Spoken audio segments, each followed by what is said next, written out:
Yan na, wag mo na ilampas dyan. Magkakaupo pa.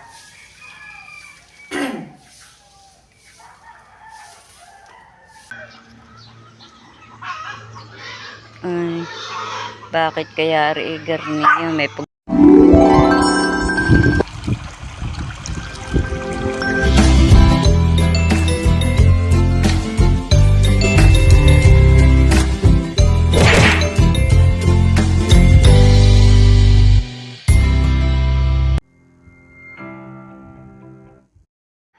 Good morning po mga kabras at panibagong araw na naman po ng ating vlog at tayo po ay maagang gumising ngayon at si Camille po ay nakapasok na at ito po ako may hawak na walis. Maaga po tayong magwawalis ng ating po loob ng bahay at para po maaga po tayong makapaglinis. Si Tatay Roman po ay tulog pa. Ako po'y mag-uumpisa ng mag-imis po dito sa bahay.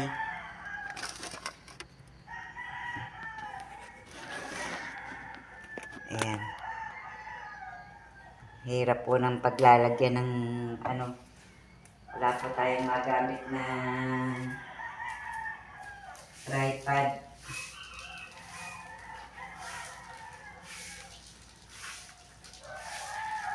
Umpisa na pong maglinis-linis para po makaisod-isod ng maaga.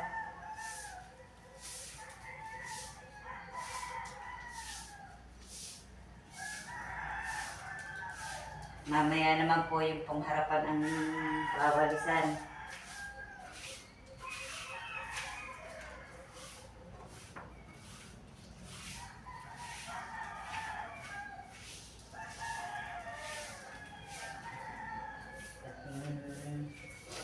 Mag-iimis-imis po ng bahay at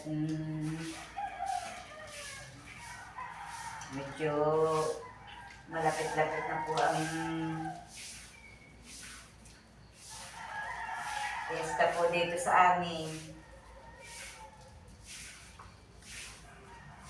Kahit po walang handa sabagay, araw-araw naman po ay naglilinis.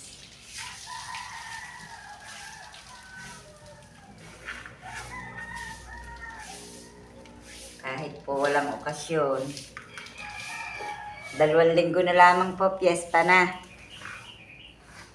Nalalapit na po ang wala naman po yata kaming handa. At si Tatay Roman po ay nawalan po ng trabaho.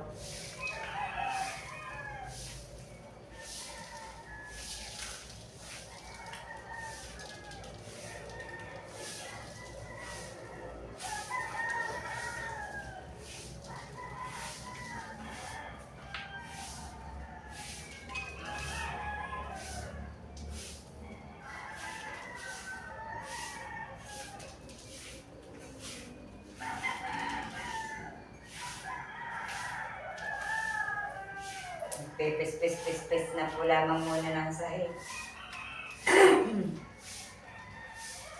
Medyo naki po'y magkakaupo pa.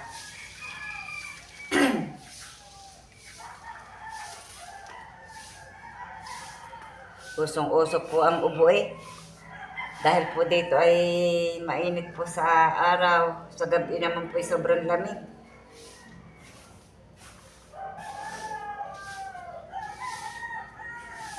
Napakalamig po sa gabi.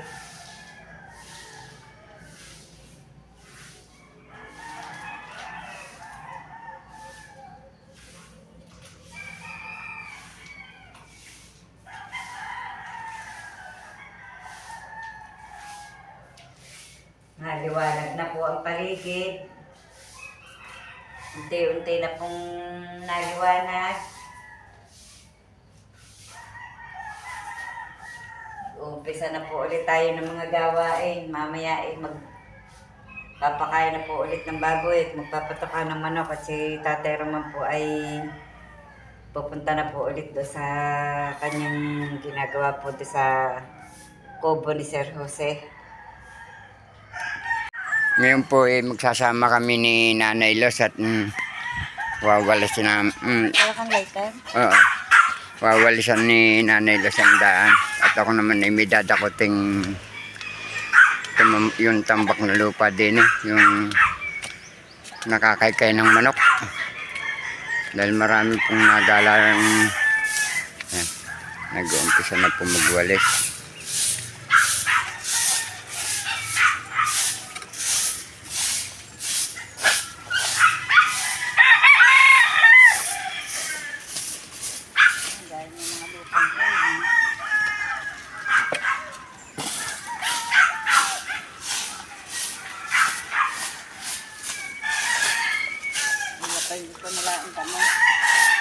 Ano mo yung yangit na yan? Yung yangit? Yan.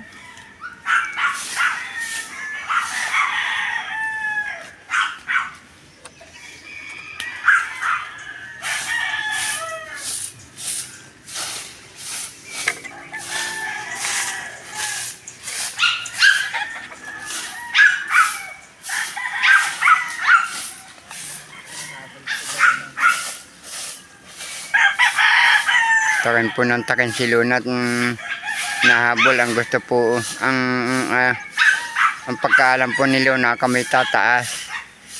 Ayun po nung tuwing umaga yan ginagala po sa taas.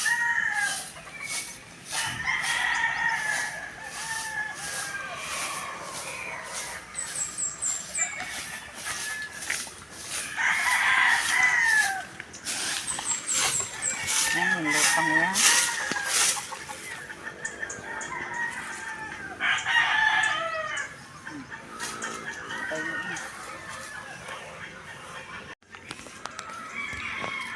Ito po nawalsa na ni Nanay Los.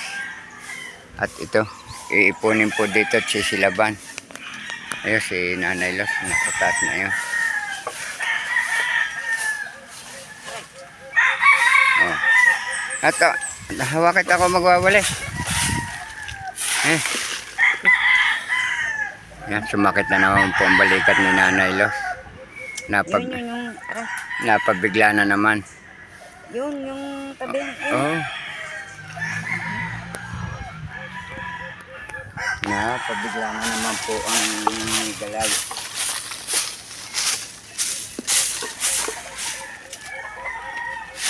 Ako na po yung nagwalis at sumakit na naman po ang balikat ni Nanay Los.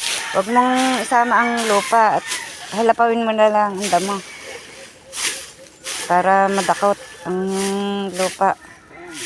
Aray, di naglalagay ang lupa sa pang-ara.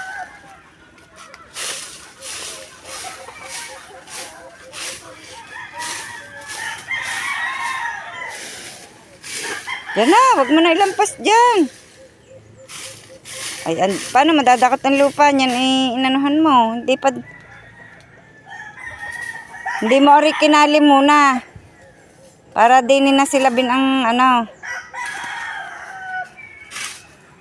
pinadadakot ko po ang lupa at pag po hindi din ako kinakaykay po ng kinakaykay ng manok ay dami po nang naipon ay nakakadulas naman po lalo na po doon sa may paglikong yun bawal sa pa nga po yun kahit po ako'y nahihirapan pinipilit ko pong gawain at wala naman pong ibang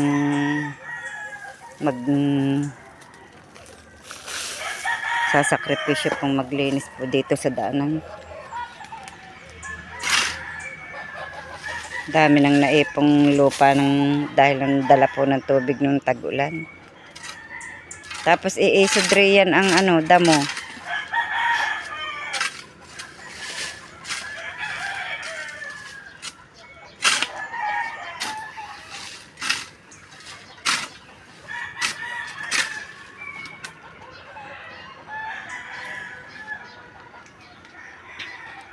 At ako'y uutay ako magwali sa taas na yun.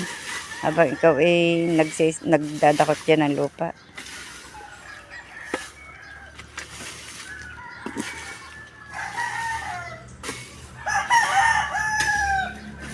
Tingnan niyo po yan. Araw-araw ko pong winawalisan. Gayon at gayon pa rin po ang damo.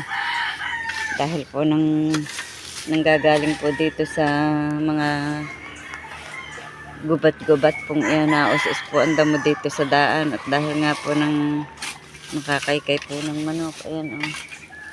Ang dami po ng mga laglag na dahon.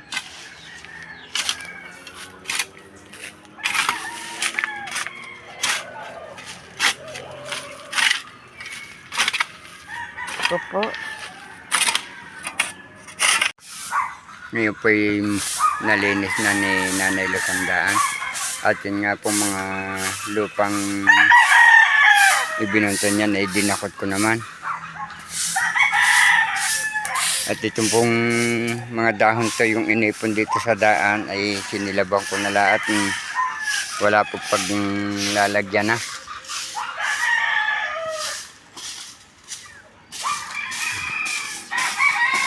Tuloy-tuloy pa rin lang po siya sa pagwawalis.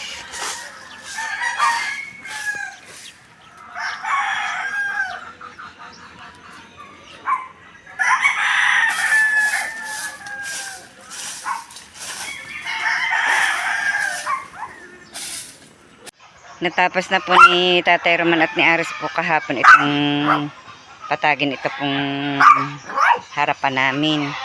Yung pinagtulungan po ng mag-ama kahapon. Awa po ng Diyos. Ang ganda na pong tingnan. Pinalamang pong dulong yun ang uutay-utayin din po ni Tatay Roman. At ang akin pong halaman ay nailipat ko na po dito yung cactus. Ito po yung nataas. Kaya dyan ko po inilagay. Tapos ayan na po ang mga rose. O, nagbulaklakan na rin po. At ito pong aking gumamelang dilaw ang bulaklak. Ayan, nakabuka na po ulit ang bulaklak. Meron pang buko, nabubuka ulit. Ito po yung aking halaman na ang ganda po ng pinakadulo niya. Kulay pink. Pero yung kanya pong mismong dahon ay yellow green. Ayan, may bulaklak na rin po ito. Saka po yung gumamela kong maliliit ang bulaklak. Oh, cute. Ang cute po ng bulaklak. Ito naman po red ang bulaklak. Bagong tanim ko po ito pero buhay na. Oh. May mga suloy na. Ang dali pong buhayin ng rose na ito. Tapos ito po idinirekta ko na rin po sa lupa. Tsaka po ito para po gumanda. At hindi po lumaki yung kanyang pinakakatawan. Oh, liliit. Yan po inalaki din. Ayan, oh, may bulaklak na rin po. Nadami na rin yung bulaklak niya. Naganda na sila. Oh, may mga soloy. Ayan. Ito, naganda na rin. At ang akin pong January, may panibago na po ulit siyang bulaklak. Nakapamulaklak na po yan. Namumulaklak po ulit. Ito pa, yung January ko. Yung po mga pakpaklawin, nalaki na din. At yung po ang aking kamantigi, yung may bulaklak na rin. Ito po iaayos ko pa. Yan po at napaluang na nga po ni Tatay Roman ang aming harapan. Ang aming kakao may bunga pong isa. Yung pong hinog dyan nakuha na po at kinain na. Yan, nalaki na rin po yung bulaklak ng aking Flores de Mayo. Oh, ayan po. Oh, violet siya. Nag-blue na. Purple. Yun po yung bulaklak ay kulay orange. Dami pong bulaklak. Pagbubulaklakan pa. Yan, may pagbubulaklakan pa. Ito po yung rose kong pula. Yan po yung ang bulaklak ay mga dilaw. Hindi ko po alam kung anong pangalan ng halamang yan. Yung pong gumamela kong peach. Ang bulaklak. At meron po ako ditong, ayan, oh, nakabuka na din po yung gumamela kong pula na singgilan. Ang cute naman ng bulaklak. Marami pong klase. May pula, may peach, may pink. Ang bulaklak po ng aking gumamela. At ito naman pong Paskwa ko. Ayan, ang tagal pong matanggal ng pinakabulaklak niya.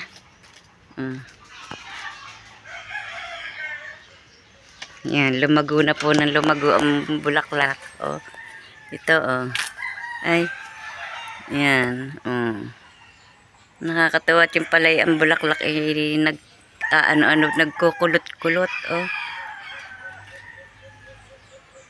Ganda tingnan, palibasa ay red.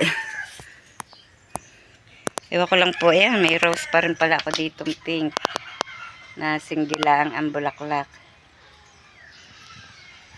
Yung peach ko pong rose ay na ano, na matay, nahingi po ulit ako kay Annabel dun po sa aking manugang. Asawa po ni Aris. Mga halaman ko. Unti-unti ko na po uli silang maaayos.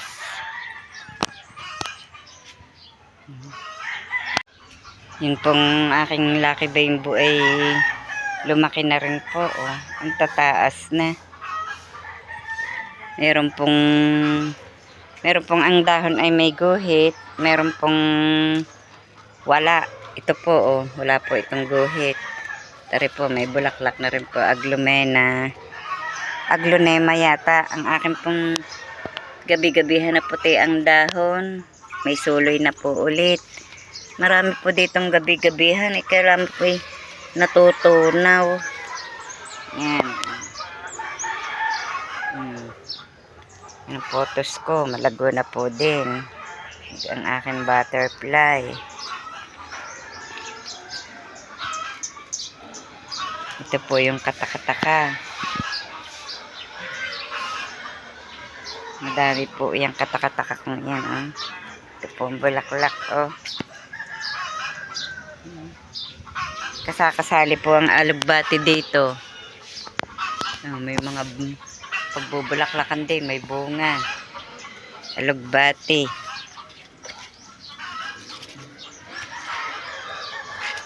Ayan, ang akin pong gumamelang malalaki ang bulaklak.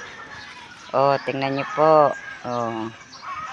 Ito po yung bumuka kahapon. Ito po yung ngayon. Bukas meron din. Ayan. May sunod-sunod at ang dami po ng buko. Ito rin po yung kamantigi kong pula, ang bulaklak. Yung po nando doon sa kabila ay pink po yun. Ito po ay pula. Naku, ang halaman ko din eh. Yan, ang photos ko. Na bakit kaya sinasakyan po ng manok. Kaya po na ano, yan ang orchids ko. Ati-atitaw. Lilipat ko nga ito doon sa harapan. At pati RE na ano na umunti na.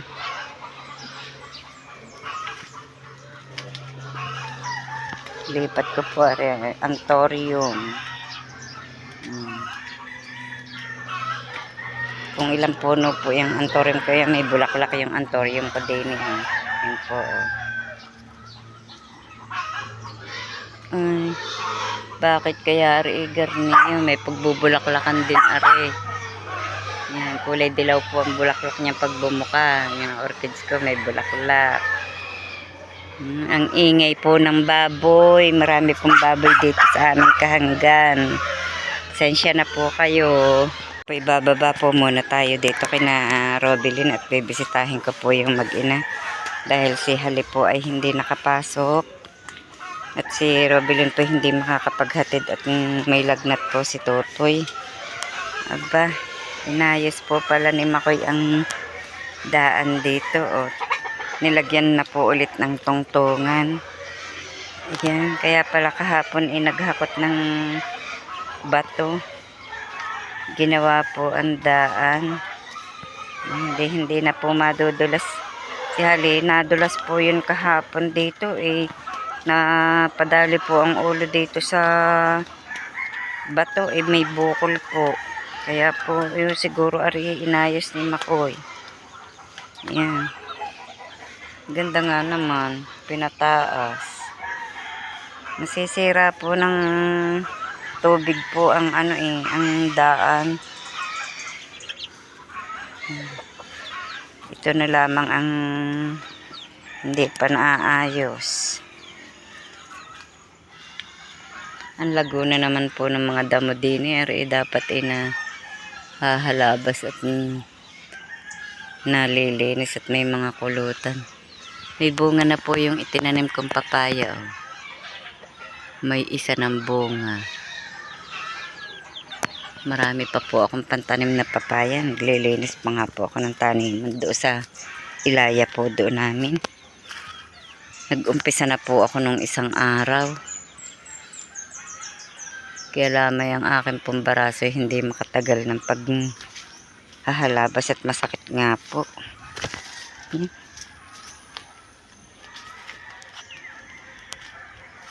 Tahimik pa. Yan, ang dami ng bulaklak ng bugambilya ni Robilyn. Ang dami ng bulaklak. Oh. Ang aking pong bugambilya pinutol po ni Tatay Roman. Yun, abot na doon ang bugambilya. Wala yata ang bunga ang paminta. Wala nga. Nakaakyat na ang bugambilya sa paminta. Gising na. Yan, may rose din naman halaman si Robilyn. Are pa yung pula talaga na rose. Tapos are po yung dilaw din ang bulaklak. May kampupot. Ang lago ng sayote. Ang lago ng sayote.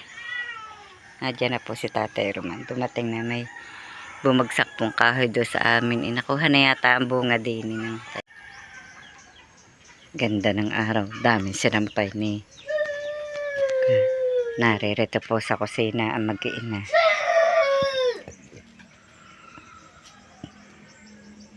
Nakain. Kain po.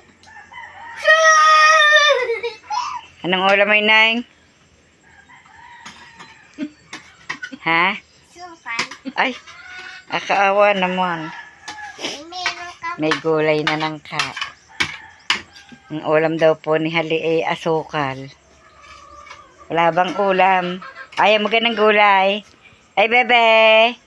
No! Bebe! Nakain na din ikaw? Bebe? Bebe, kunin mo tayo. Ha? Dali. Nakain din ikaw, bebe? Mus ina. Oh, yeah. Mahigpit. Nakain din ng bebe niyan. Aba, aba, aba, aba, aba. Kunin mo bebe ang tawag nito tayo. Dali. Samba. Nasaan ba? Tempo. Nasa higa. Oo. Oh. Alam na rin pag may camera eh. Hi muna, bebe. Bebe, hi muna. Hi po. Dali. Hi po.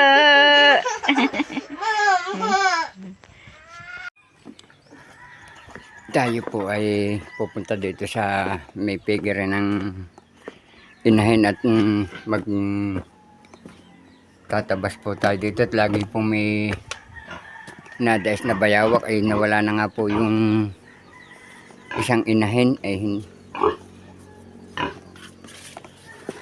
ay magaling pong magtulog-tulugan ang bayawak ay pag dumais ang manok lalaptikin laan po yan ang buntot. At si Nanay Los po. Nanay Los! Nanay Los! Ay yun po. Naroon pala sa ilalim na yun si Nanay Los. At nagsisilab din doon.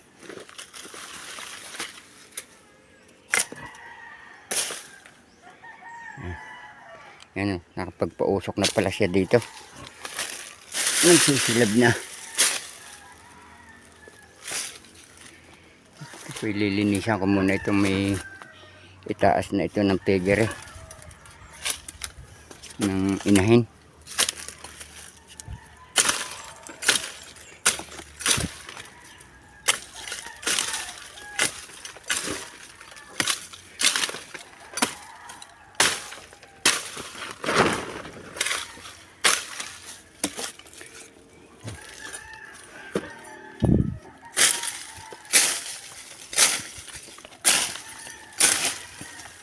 Ang dami pong damo. Yan. May salbing pang nabasag. Kumapit na. Ang pulutan.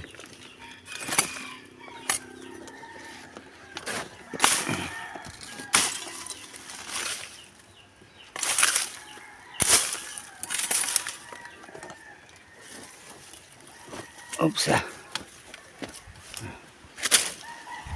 So, pinaglagarihan po yan ang kahoy ng pamangking ko. Nagliwanag na po dito, wala nang pangangambahang makakabaksak sa pigere. Nahalit na po yung bubong. Nilagyan ko po yan ng trapal noon.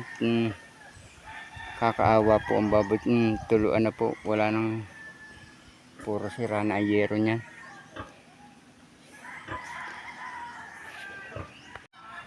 Ngayon po tinatabasan ko na itong taas ng pigere ng inahin.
Yan po yung hinalabasan po namin kanina. Nilinisan po namin ni Tatay Roman. At ako po yung nagpausok din dyan kanina.